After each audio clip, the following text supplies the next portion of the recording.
and I want to make sure I understood correctly that LIJ is acquiring this property for zero amount of money, and that a bankrupt St. Vincent's donated valuable property for free to a private hospital corporation. Is that correct? That is correct. We're getting the money, we're getting the building free. I hope everyone understood. How? What's the answer? We didn't hear you. The answer is yes. Yeah, we get the building without having to pay for the building, but we're putting $100 million into it to create a healthcare facility. So we're spending $100 million. When you leave this auditorium, go west to 7th Avenue, and you will see a 25-year-old hospital, massive, standing there. Just 1 year ago, it was an emergency room. It was a 340-bed hospital.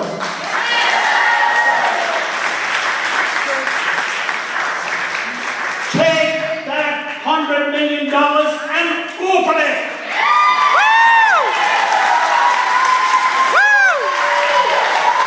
Okay, thank you, George. Thank you very much, George.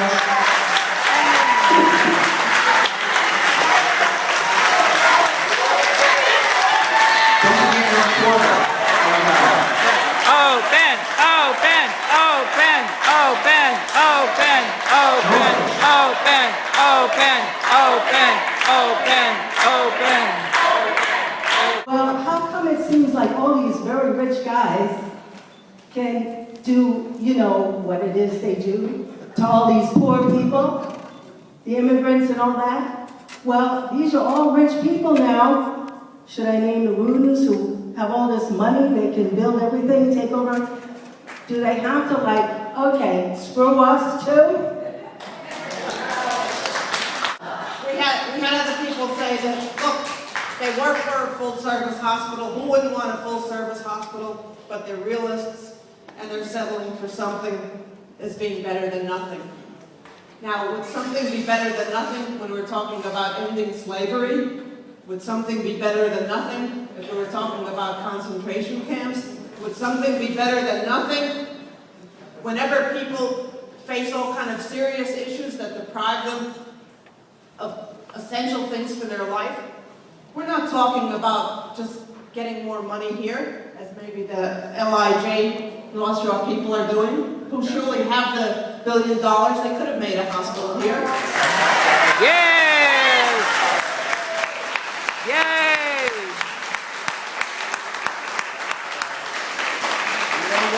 What they're talking about here is people's lives, people's welfare. They say 90% of the people could be treated in this kind of money-making facility that they're proposing. Well, that's 10% of the people. What happens to that 10% of the people? They died. They died. I can talk a lot about the financial capabilities, but let me just say that there are $683 million in state funds ready to make hospitals that we can take. That we can take the $125 million in the building that they're willing to put in an urgent care center and adaptively renovate and reuse the O'Toole building for the same or similar money. But this is not about money. This is about human lives.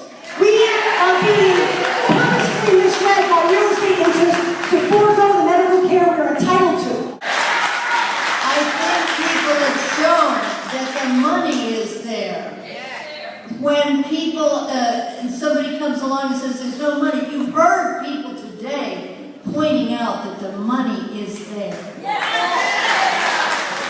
And we have to have that hospital, and let's quit phoning around. If they want to put an emergency facility in the O'Toole building, fine, but have that be ready for that full-service hospital around it. And if that O'Toole proposal is a substitute for a full hospital, then away with it. We have to have a full-service, not only one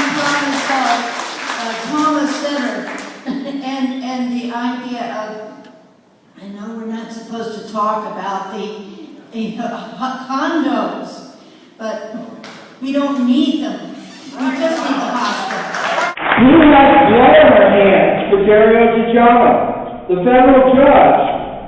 Community Board 2, you now have a way to redeem yourself by not approving the sale of St. Vincent to the Rudins without a full-service hospital in place alongside the condos.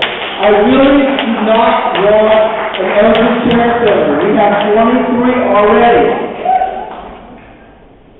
Thank you for spelling my name right. I wrote to tell you that after my experience, I tried to get an appointment with my cardiologist, and I was told because of the closure of St. Vincent, I would have to wait on March 25th to June 29th to see my cardiologist. I had to go to the president of Beth Israel to see my fucking cardiologist. Thank you, Timothy. Just so you can wrap up. Brad, you told me you were going to keep a registry of people who died like Dario, like my problem. Tom Blaine did the same thing back in October. You at the Little Red Schoolhouse, Tom at Hudson Gill. Neither one of you opened a phone line or a way for people to call to tell you about the problems. I want Dario entered in the minutes tonight. I'll give you a copy of my speech. But I want Dario's name in CB2's records.